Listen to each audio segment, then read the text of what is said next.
Amigas y amigos de El Buen Librero, sean bienvenidos a una edición más de Las 5 Cortas. El día de hoy tengo el enorme gusto de estar con Augusto F. Augusto, bienvenido a El Buen Librero. ¿Cómo estás? Hola, Gianfranco, muy bien, gracias.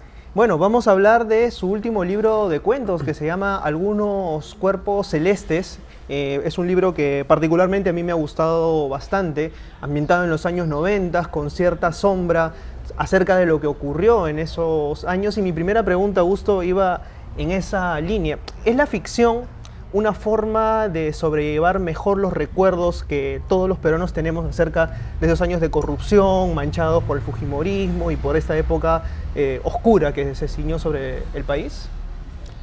La ficción creo que es la mejor manera de tratar de explicarte qué pasó y también de tratar de sanar lo que pasó, ¿no? Yo tengo la impresión de que vivimos pensando que ya estamos instalados como país en la modernidad, y eso no es tan cierto. Y solo la ficción te puede revelar estas grietas que hay, ¿no?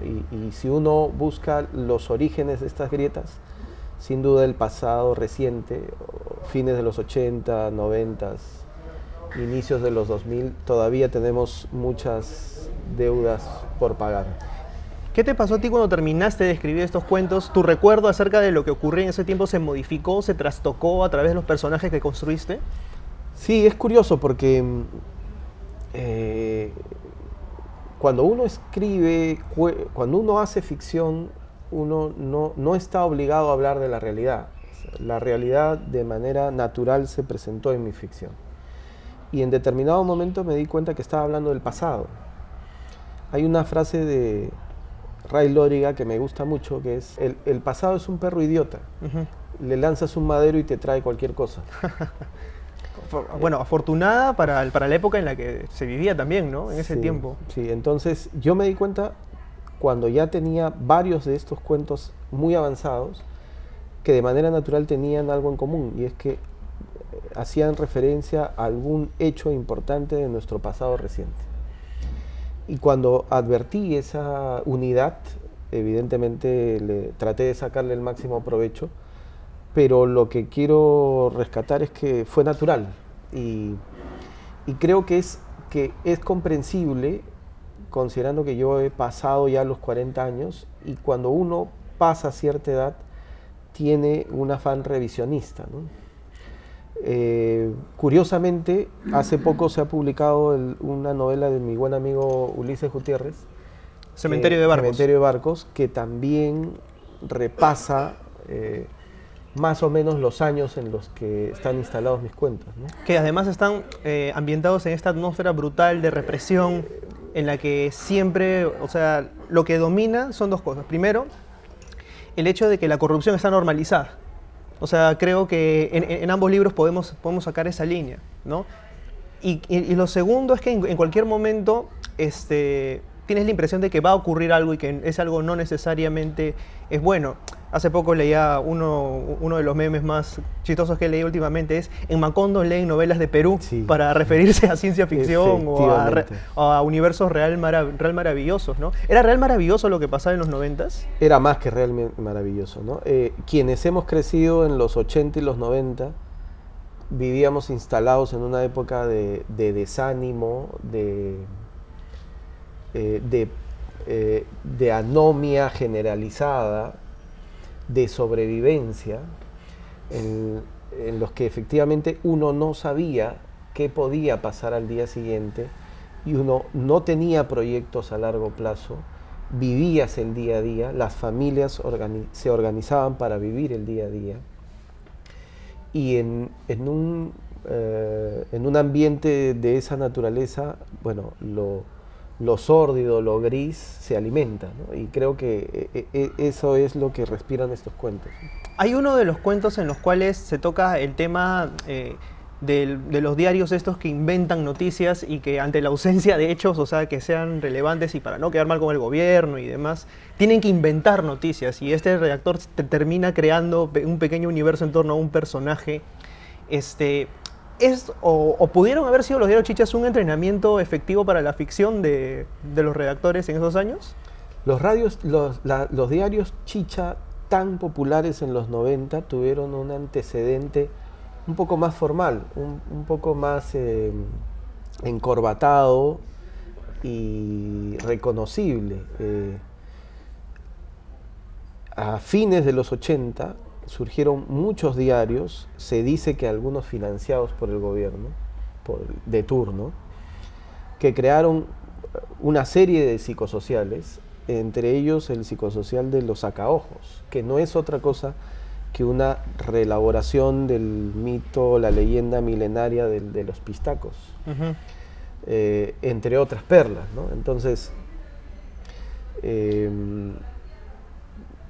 sí, los diarios chicha ya llevaron este germen de la creación de psicosociales a un extremo de crear falsas realidades diarias, ¿no? Solo a través de portadas, y ya no basados en algo elaborado, sino simplemente una mentirilla amarilla, muy amarilla, que iba alimentando a los lectores, votantes, todos los días, ¿no? Y lo que era más alarmante, ¿no? Avalados por directores, o sea, que se prestaban para el juego, ¿no? Y luego hemos sabido además que directores, o sea, gente bien educada, editores respetables, ¿verdad? editores respetables, avalados por ellos, y que además luego hemos descubierto que detrás de eso habían torres y torres de dólares, ¿no?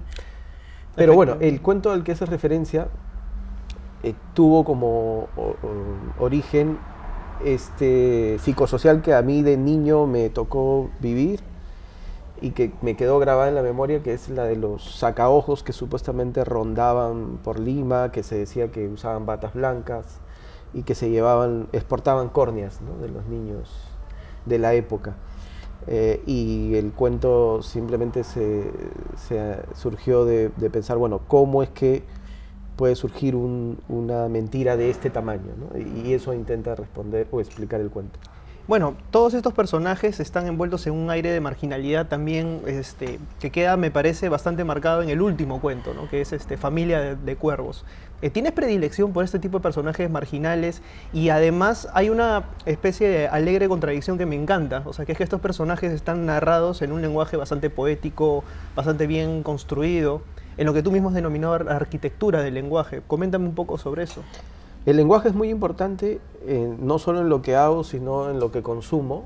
Me gusta, mis lecturas, mis autores son los que tienen un trabajo esforzado con el lenguaje, que me ofrecen una nueva dimensión de una palabra, de un adjetivo, la construcción de una frase, sonoridad, profundidad. Es lo que me gusta leer. Y lo que uno lee es lo que finalmente uno hace. Tengo la impresión de que hay en la industria una necesidad como para facilitarle las cosas al lector o para hacerla más digerible, con la que no puedo coincidir. Un ejemplo que quería mencionar al vuelo es, hay una novela de Eduardo Sacheri, que ya es un autor muy comercial, muy fácil de leer, que tiene una novela también muy sencilla de leer, que es La noche de la usina, que ganó el Alfaguara hace poco, y que para llevarla al cine han visto necesario cambiarle el título como La Odisea de los Giles o algo así.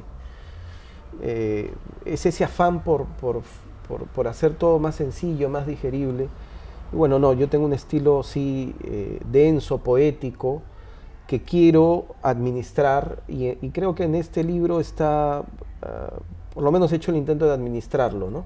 Hay un cuento como el del que lleva el título del libro, que es muy poético, y hay otros un poco más sencillos en los que se administra con dosis.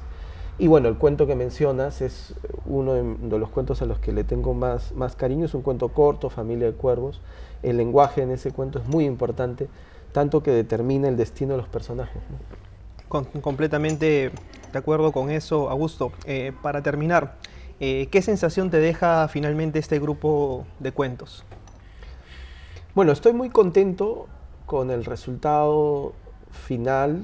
Son 13 años los que median entre la publicación de mi libro anterior y este libro. Creo que cada cuento ha tomado la densidad y la redondez que necesitaba, no he apurado nada. He publicado cuando he sentido que el libro estaba cerrado, cuando he sentido que ya no había más que corregir, que agregar, y cuando he sentido además que el libro tenía una unidad y un propósito claro de, más allá de las ficciones, hacer una reflexión del pasado reciente, de los hechos más importantes, más traumáticos de nuestro pasado reciente, ¿no? Así que estoy muy contento con el resultado y es mi aspiración a lo que pueda hacer de aquí en adelante, ¿no? No me quita el sueño publicar, quiero estar feliz y cómodo con lo que hago y lo demás viene por propia cuenta. Muy bien, quiero agradecerte, Augusto, por prestarnos un poco de tu tiempo para las 5 cortas.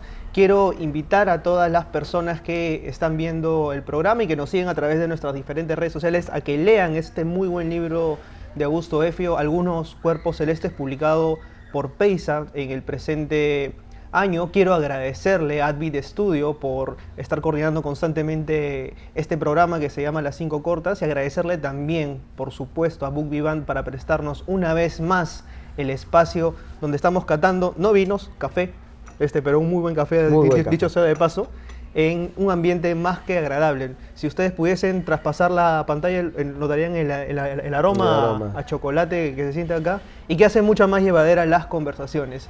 Conmigo y con las 5 cortas será hasta una nueva edición. Chao.